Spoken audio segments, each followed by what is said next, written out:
Moi, je suis le chemin, la vérité et la vie, dit le Seigneur. Personne ne va vers le Père sans passer par moi.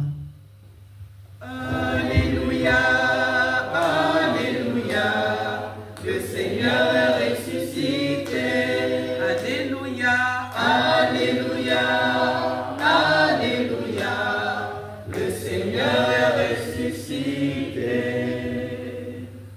Le Seigneur soit avec vous. Et avec votre esprit. Évangile de Jésus-Christ selon Saint Jean. Gloire à toi, Seigneur.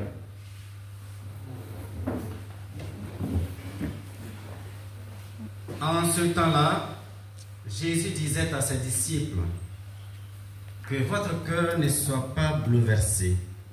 Vous croyez en Dieu, croyez aussi en moi. Dans la maison de mon Père, il y a de nombreuses demeures. Sinon, vous aurais-je dit, je pars vous préparer une place. Quand je serai parti vous préparer une place, je reviendrai et je vous amènerai auprès de moi, afin que là où je suis, vous soyez vous aussi. Pour aller où je vais, vous savez le chemin.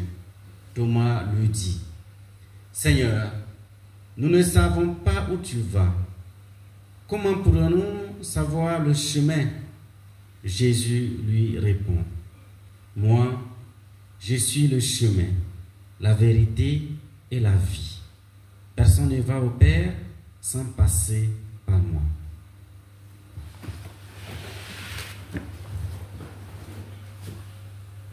Acclamons la parole de Dieu.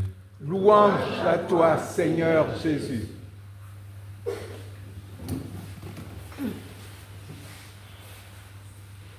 Frères et sœurs, nous commençons dès aujourd'hui la lecture du chapitre 14 de l'Évangile selon Saint Jean.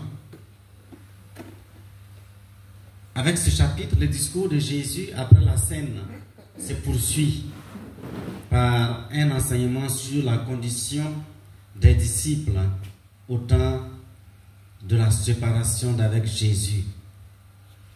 Ne soyez donc pas bouleversés. Vous croyez en Dieu, croyez aussi en moi. Dans la maison de mon Père, beaucoup pourront trouver leur demeure, nous dit Jésus.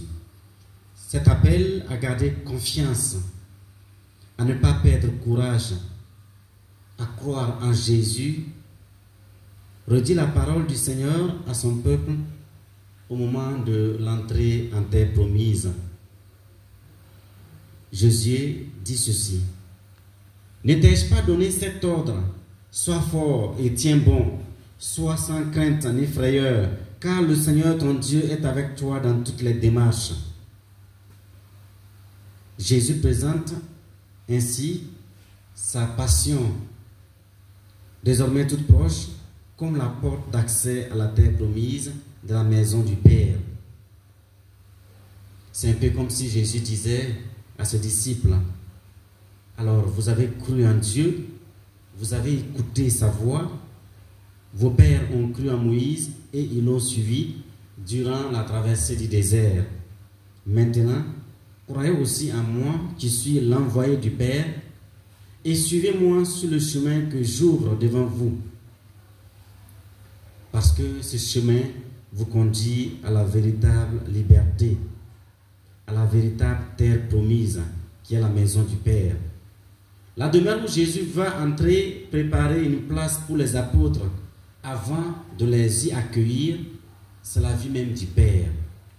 Il dit ceci, là où je suis, vous serez vous aussi. Or, nous savons que Jésus, il va dans le Père et il est dans le Père.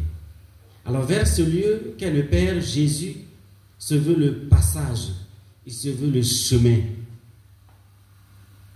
Par la parole de Jésus qui est parole de lumière, qui est la vérité, Jésus lui-même nous conduit au Père qui est la vie.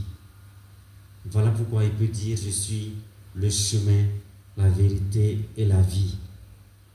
Frères et sœurs, à travers cet évangile, Jésus nous invite à nous laisser arracher à nos vies inauthentiques, Il nous invite à accepter que sa parole vienne faire la vérité et la lumière sur toute sorte de complicité avec le mal.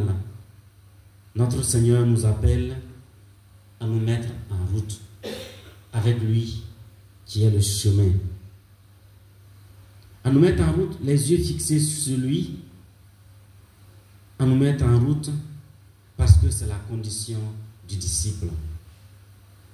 Demandons au Seigneur de nous libérer de tous ces lieux d'esclavage que sa parole nous dévoile.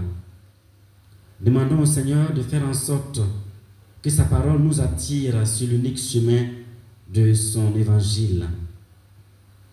À travers toutes les différentes obscurités de notre vie, à travers les obscurités aussi de ce monde, demandons que la lumière du Seigneur soit notre lumière à nous et que nous puissions partager avec lui l'héritage de la vie éternelle.